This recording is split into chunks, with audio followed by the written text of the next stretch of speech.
So today we're going to look at an example of when it may make sense to incorporate and essentially buy your next property through a limited company. Now, let's use an example here. John has got an PAYE income of 50K. He also has one property in his name, which is giving him 10K net profit. Now we are into the higher tax rates. We've got 60K total income, so we are now into the 40% income tax rate. Equally, with the new mortgage rules, we are now no longer getting full mortgage interest deduction because of the 20% cap. Now, in this scenario, John is looking to expand his portfolio and buy another property.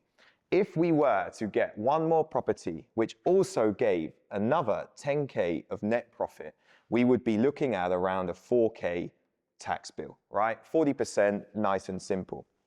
Now, John may decide it's time to incorporate J Properties, right? Very original name there. And this company will now purchase the next investment. So what would happen here? We've got income, one property, and the second property will be owned through this business. So we have a property here and the 10K is going there. Looking at this scenario now, we have our same PAYE income, we have our property, and the 10K is going into J Properties as income. Now, first of all, corporation tax for this amount of profit is going to be 19%. So we are talking 1.9K, which is already half of the 4K we've got here.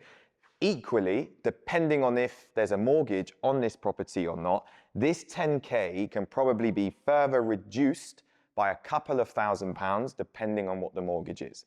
Let's assume there's an extra £2,000 that can be deducted for the mortgage interest. Now we're going to be left with £8,000 profit into J Properties, and therefore the corporation tax would be 1.6K, not 1.9. Now that is a huge saving on the 4K that he would have paid as an individual.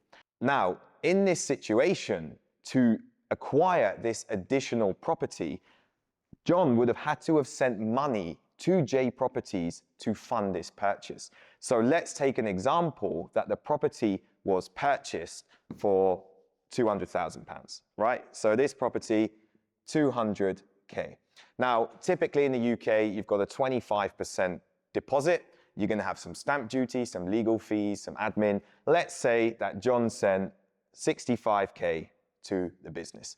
Now, this company has a debt to John of £65,000. So before any taxes are going to be charged from this property, taking money back to John, it has to have given him at least £65,000 back. So, as we said, purchasing in your personal name, you would have paid this same £65,000 up front to get the property here, and you would have ended up with a 4K personal tax bill.